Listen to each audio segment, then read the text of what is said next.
Sa pag-ayos ng preno ng Sniper 150, madali lang siya. Tanggalin mo lang yung, lalo kung mahina ang preno ng likod mo, tanggalin mo lang yung tornilyo dito, tapos usli mong kunti doon. Kailangan mo rin tanggalin yung 14 dito. Pag natanggal mo na yung 14, mahugot mo na siya. Yan o. Kahit di mo tanggalin yung ihi. Ang problema pagka halimbawa mahina ang preno, ito ang pansinin mo, lalo kung medyo makapal-kapal pa preno mo. Itong dalawa, ito tsaka ito, dapat naglalaro yan siya pag ganun.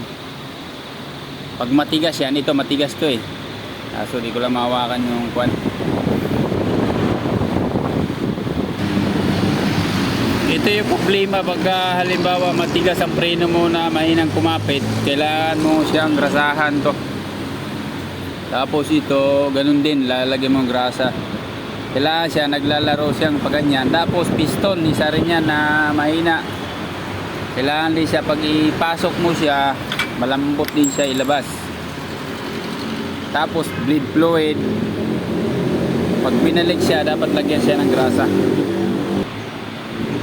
Itong piston, bago mo siya linisan o di kaya ang gagawin mo, bumpahin mo muna doon para lumabas siya. Yung ingatan mo lang na hindi siya lumabas ng sagad para hindi siya matapon yung langis. Pag malambot naman siyang pindutin, palabasin mo lang siya para yung bandang ilalim na mga marumi matanggal mo, tapos ma-brush mo siya pag ganyan.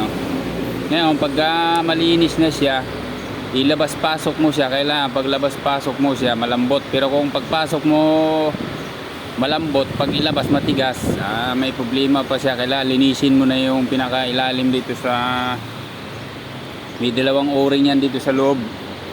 Ngayon i-pull out mo siya, so kailangan mo lang mag-bleed. Pero pag ganito, try mo muna linisin yung kabilang gilid. Pag naalis mo bago mo ilubog, bago ka magpalit ng brake pad.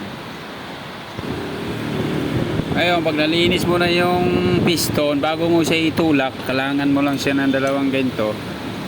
Tapos sikwatin mo siya. Kailangan bukas yung para pag halimbawa pag pisil mo dito, hindi ka medyo mahirap itulak kasi yung yung fluid angat pataas. Lalo na sa mga FI na may EBS, dapat talaga pag halimbawa nagtulak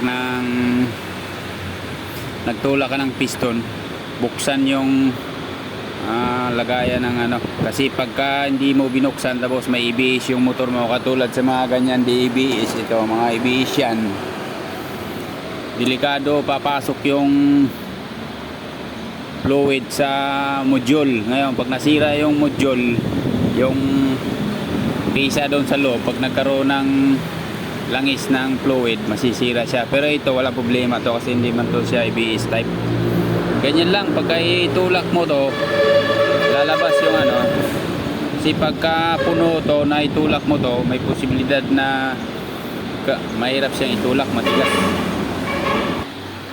Pag nagtulak ka ng piston, dito mo lang banatan, diba, ganyan mo lang yung flat pag ganun. Tapos pagka medyo kinapos na siya, dagdagan mo lang siya ng isa. Yan. Tapos ikwatin mo ng flat dito, pasok mo yung flat, ganyan mo na naman siya, lalabas na yung medyo puno na. Pero pag ganyan na sobrang puno, dapat bawasan mo siya ng konti kasi over yung lagay ng fluid. Ngayon pagka bagong magpapalit ka na nitong bagong brake pad, bawasan mo na ng konti to kasi sobra na siya. Pero dapat pagka halimbawa ilabas-pasok mo ilipasok mo na yung piston, i-try mo muna bombahin doon dito. Yan, matigas, malambot na siya. Kailangan pagka sikwat mo siyang ganyan, malambot siya, kasi kung matigas, obligado ka maglinis dito sa loob. May mga dumi na yung pinaka kanal ng o-ring. Ayan, ganun lang pagka napaka basic lang to. Tapos kabit na siya.